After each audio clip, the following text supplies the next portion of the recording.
UP के CM Akhilesh ने जारी किया घोषणा पत्र। मैनिफेस्टो में मुफ्त सौगातों की लगाई झड़ी। महिलाओं, गरीब और किसानों पर खासे मेहरबान दिखे अखिलेश। मैनिफेस्टो कार्यक्रम में नहीं पहुंचे मुलायम शिवपाल। मंच पर लगे पोस्टर से शिवपाल की फोटो भी गायब।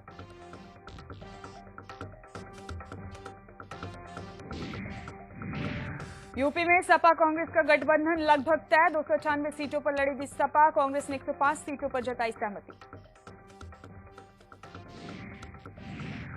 आज उम्मीदवारों की दूसरी लिस्ट जारी कर सकती है बीजेपी। कल 40 स्टार प्रचारकों की सूची हुई जारी। अडवाणी, जोशी, सुषमा, साक्षी और वरुण गांधी का नाम लिस्ट में नहीं। आंध्र प्रदेश में बड़ा रेल हादसा। जगदलपुर भुवनेश्वर एक्सप्रेस के 8 डब्बे पटरी से उतरे। 32 लोगों की मौत की पुष्टि, 50 से ज्यादा घायल।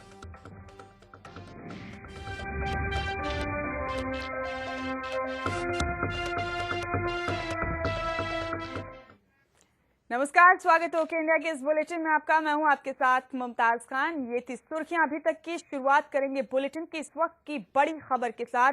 बड़ी खबर जाहिर सी बात है उत्तर प्रदेश से ही है। मुलायम और अखिलेश यादव की बैठक चल रही है। आपको बता दें, मैनिफेस्टो अब से कुछ देर पहले जारी किया था सीएम अखिलेश यादव ने अपना। वहां उनके पिता मुलायम सिंह यादव नहीं पहुंचे थे। आजम खान उन्हें मनाने भी पहुंचे, लेकिन इसके बावजूद वो इस कार्यक्रम में नहीं पहुंचे। अब बताया जा रहा है कि सपा मुख्यालय में अखिलेश यादव की अपने पिता मुलायम सिंह यादव के साथ बैठक चल रही है।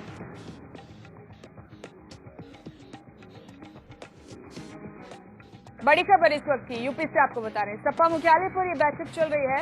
कुछ तल्खी, कुछ नाराजगी अभी भी है दोनों बाप बेटों के बीच। शायद उसी को दूर करने की कवायद की जा रही है इस बैठक के जरिए। आपको बता दें कि मैनिफेस्टो कार्यक्रम में नेताजी नहीं पहुंचे थे। आजम खान इस कार्यक्रम में पहुंचे थे, लेकिन फौरन वापस लौटे क्योंकि उन्हें नेताजी को मना कर लाना था। हालांकि नेताजी आजम खान के बार बार इसरार करने के बावजूद मैनिफेस्टो रिलीज करने के कार्यक्रम में नहीं पहुंचे। उसके बाद थोड़ी ही देर में नेताजी और आजम खान दोनों सपा कार्यालय पहुंचे, जहां अब इस वक्त अखिलेश यादव की अपने पिता मुलायम सिंह यादव से बैठक चल रही है। बताया जा रहा है कि इस बैठक के बाद सपा और कांग्रेस के गठबंधन का औपचारिक ऐलान भी किया जा सकता है।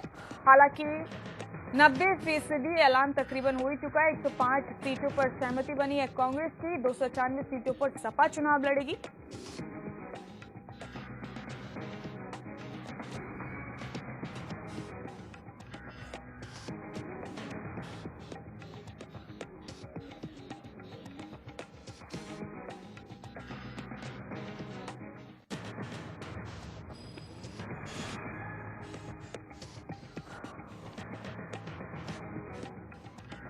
योगेश पांडे जो इस वक्त सपा मुख्यालय पर ही मौजूद है, हमारे सहयोगी हमारे साथ बने हुए हैं, उन्हीं का रुख करेंगे यहाँ पर। योगेश, क्या अपडेट्स हैं अभी आपके पास? ये जो बैठक मुलायम सिंह यादव और अखिलेश यादव के बीच चल रही है, ये किस सिलसिले में है? क्या कोई तल्खी अभी बाकी है, उसे दूर करने की कोशिश की जा रही है, या फिर ये कहा जाए कि सपा और कांग्रेस के गठबंधन का औपचारिक ऐलान करने के लिए बैठक की गई है? योगेश। बिल्कुल मुमताज, मैं बता दूं कि आपको जिस तरह से समाजवादी पार्टी का आज मैनिफेस्टो जारी होना था, लेकिन उसमें सपा जो सुप्रीमो मुलायम सिंह यादव थे वो नहीं पहुंच पाए हैं। और साथ ही साथ मैं बता दूं कि उनको लेने यहां से आजम खान पहुंचे थे। मुख्यमंत्री हालांकि काफी देर इंतजार किए, स्पीच भी दे रहे थे, लेकिन उनके चेहरे में, उनके स्पीच में जो कहीं ना कहीं झलक रहा था कि वो नेताजी का कितना बेसब्री से इंतजार कर रहे थे। लेकिन पूरे मैनिफेस्टो जो कार्यक्रम था उस कार्यक्रम में नेताजी नहीं पहुंचे। और उसके बाद ही जैसे मुख्यमंत्री यहाँ से निकलते हैं कार्यालय, समाजवादी कार्यालय से, उसके बाद नेताजी तुरंत आजम खान के साथ पहुंचते हैं और अंदर मंत्रणा चलती है उनके कमरे पर। कुछ ही देर बाद मुख्यमंत्री अखिलेश यादव आते हैं और डिंपल यादव साथ में मौजूद रहती हैं। और साथ ही साथ बता दें कि इस समय जो बैठक जारी थी, बैठक खत्म भी हो चुकी है और मुख्यमंत्री अखिलेश यादव यहाँ से निकल भी चुके हैं। जिस तरह से बैठक में सबसे बात बता दूं, जिस तरह गठबंधन को लेकर के कहीं ना कहीं नाराजगी थी, नेताजी चाहते थे, कई बार बयान भी दे चुके थे कि समाजवादी पार्टी के साथ कोई भी पार्टी गठबंधन नहीं करेगी। किसी पार्टी को विलय होना है, समाजवादी पार्टी में विलय हो सकती है लेकिन गठबंधन नहीं होगा। तो उस तरह से हो सकता है जो आज बैठक अभी हो रही थी, वहां मुख्यमंत्री अखिलेश यादव उनको समझाने की कोशिश कर रहे थे कहीं ना कहीं, और उस गठबंधन को लेकर के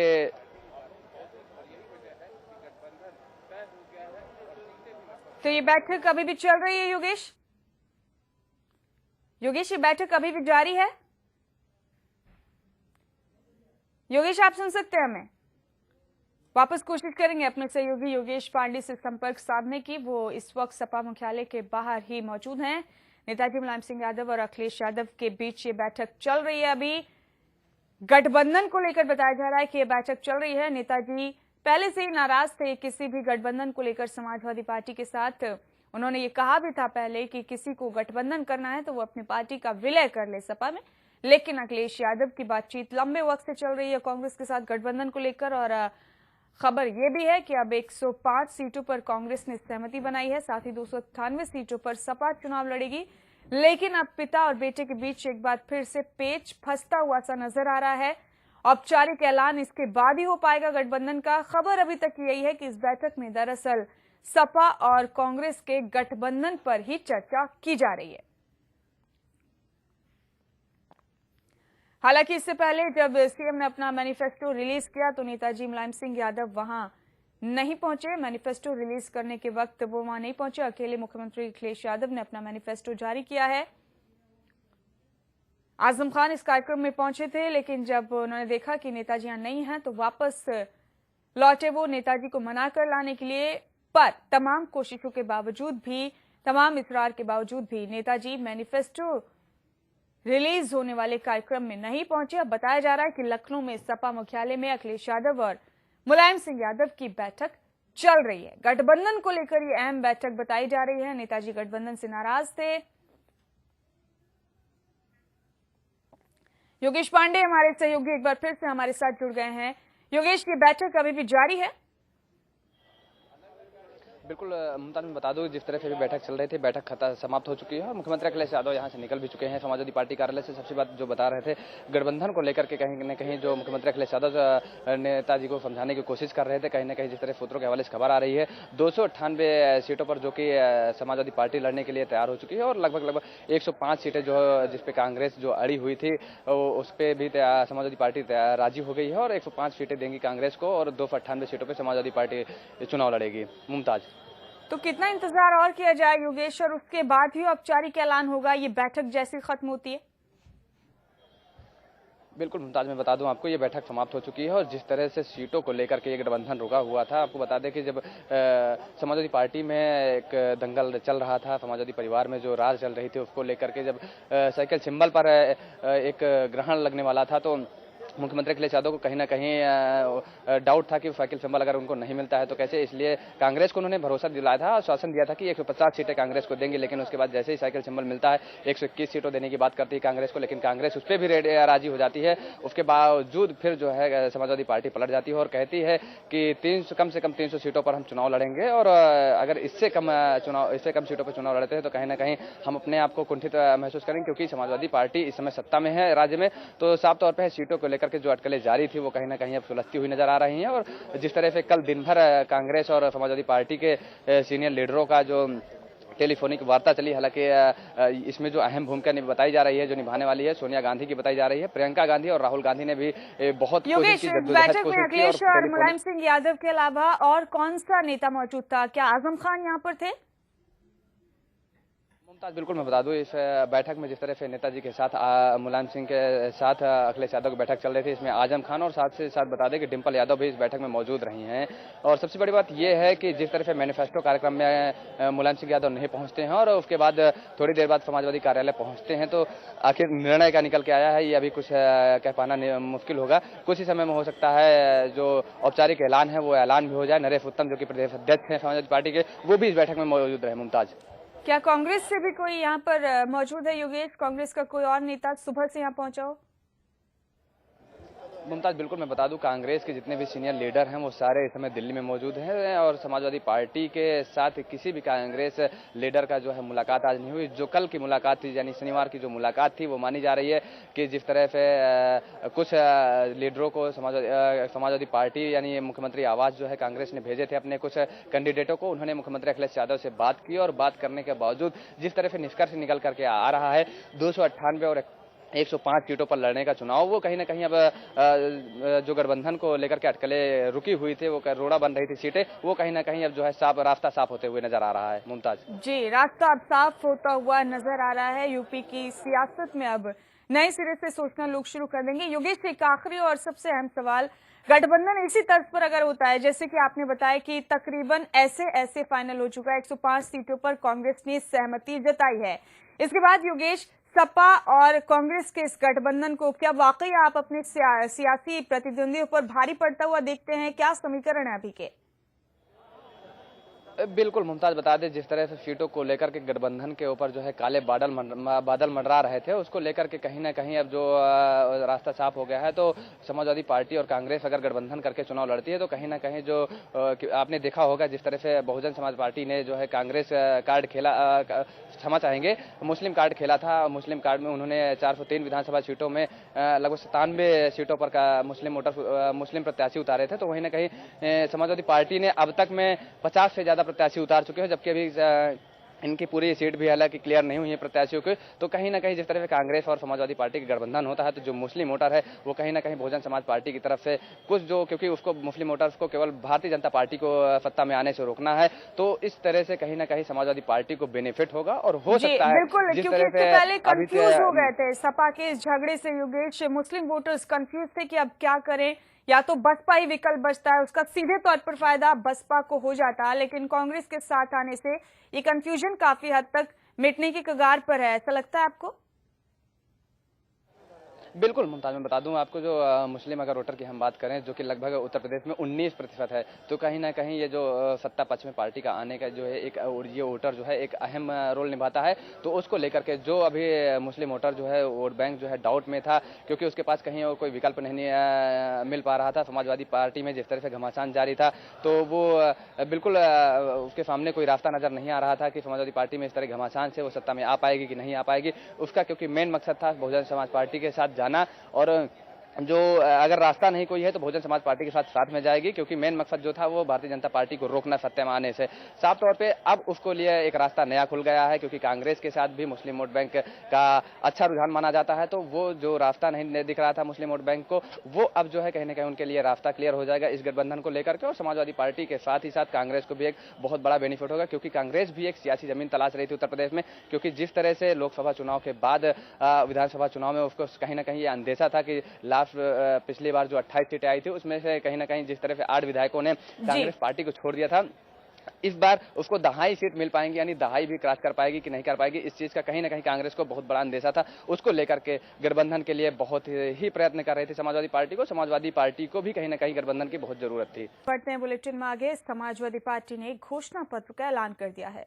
इस घोषणा पत्र में यूपी की जनता के सामने तमाम मुफ्त सौगातें देने का वादा किया गया है। साथ ही विकास के रूप में सड़कों और मेट्रो के साथ स्किल डेवलपमेंट पर जोर दिया गया है। सपा के घोषणा पत्र में तमिलनाडु की एक अहम योजना अम्मा किचन की झलक भी दिख रही है। अखिलेश ने ऐलान किया है कि सपा सरकार बनती है तो मजदूरों गरीबों को रियायती दर पर मिड डे मील दिया जाएगा। इसके अलावा सबसे बड़ा ऐलान करते हुए अखिलेश यादव ने कहा कि प्रदेश के 1 करोड़ गरीब लोगों को 1000 रुपए महीने की पेंशन दी जाएगी। यही नहीं, महिलाओं को प्रेशर कुकर देने के साथ ही कामकाजी महिलाओं के लिए अलग से हॉस्टल बनाए जाने का ऐलान भी किया। वहीं कार्यक्रम में मुलायम सिंह यादव और शिवपाल यादव नदारद रहे। मंच पर लगे पोस्टर में शिवपाल की फोटो भी गायब थी।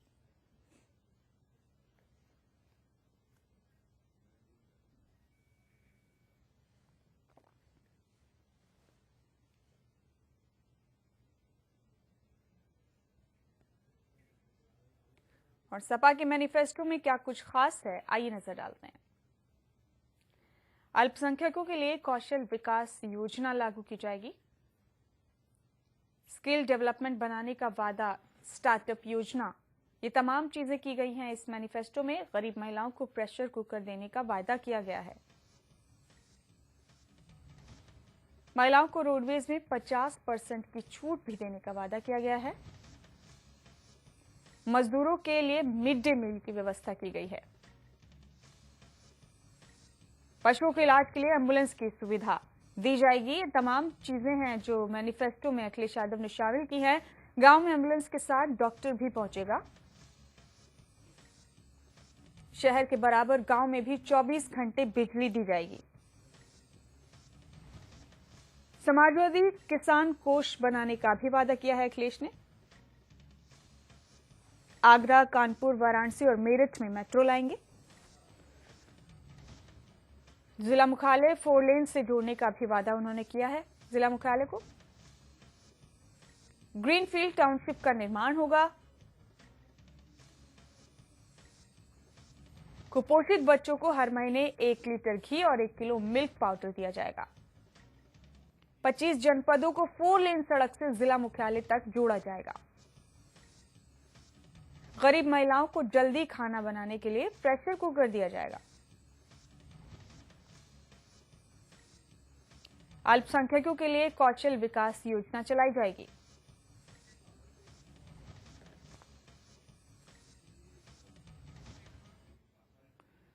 और यूपी में बीजेपी के स्टार प्रचारकों की लिस्ट जारी हो गई है। बीजेपी के 40 स्टार प्रचारकों की इस लिस्ट में पीएम मोदी, राजनाथ सिंह, अरुण जेटली, नितिन गडकरी, वीके सिंह, योगी आदित्यनाथ समेत कई बड़े नेताओं के नाम शामिल हैं, लेकिन कई दिग्गज नेताओं को बीजेपी के स्टार प्रचारकों की लिस्ट में जगह नहीं मिल पाई है।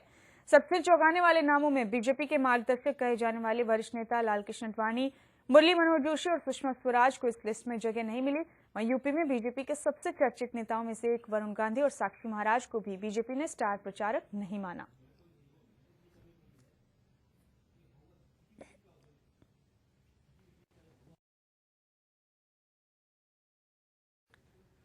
आंध्र प्रदेश के विजयनगरम के कुनेरू स्टेशन के पास हीराखंड एक्सप्रेस ट्रेन के इंजन के साथ 8 डब्बे पटरी से उतर गए। इस हादसे में अब तक 36 लोगों की मौत की पुष्टि हुई है। वहीं 50 से ज्यादा यात्री घायल हुए हैं। बता दें कि घायलों में कई की हालत गंभीर है। ये ट्रेन शनिवार देर शाम 3 बजे जगदलपुर से राजधानी भुवनेश्वर के लिए निकली थी और देर रात करीब 11:30 बजे जिला विजयनगरम के कुनेरू स्टेशन के पास दुर्घटनाग्रस्त हो गई। साथ ही रेल मंत्री सुरेश प्रभु हालात पर नजर बनाए हुए हैं। फिलहाल रेल मंत्रालय ने मृतक के परिजनों को 2-2 लाख रुपए के मुआवजे का ऐलान भी किया है। प्रधानमंत्री मोदी ने हादसे पर दुख जताते हुए घायलों के जल्द ठीक होने की प्रार्थना की है।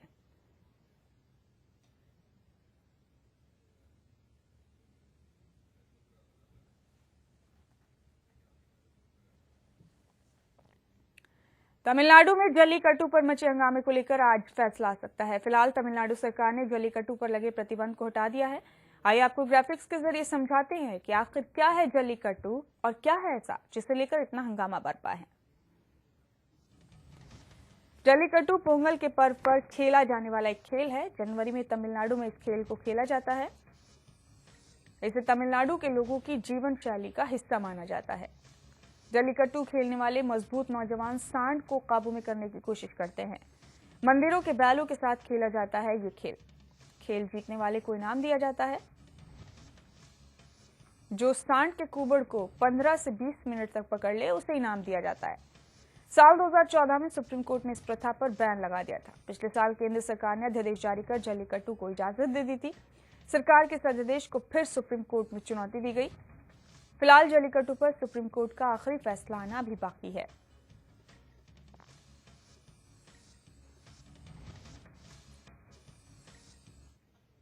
और आपको बता दें कि पाकिस्तान ने भारतीय सैनिक चंदू बाबूलाल चौहान को रिहा कर दिया है। 115 दिन तक उसे हिरासत में रखने के बाद पाकिस्तान ने भारतीय सैनिक को रिहा किया है। वाघा बॉर्डर पर उसे बीएसएफ के सुपुर्द किया गया, जहां से सेना के अफसर उसे अपने साथ ले गए। बता दें कि महाराष्ट्र के धुले जिले के बोर विहिर गांव निवासी चंदू बाबूलाल 37 राष्ट्रीय राइफल्स में तैनात था। 29 सितंबर को मंडेर में एलओसी पर पेट्रोलिंग के दौरान भटककर वो पाकिस्तान चला गया। वहीं चंदू के वापस लौटने पर परिवार और गांव में खुशी का माहौल है।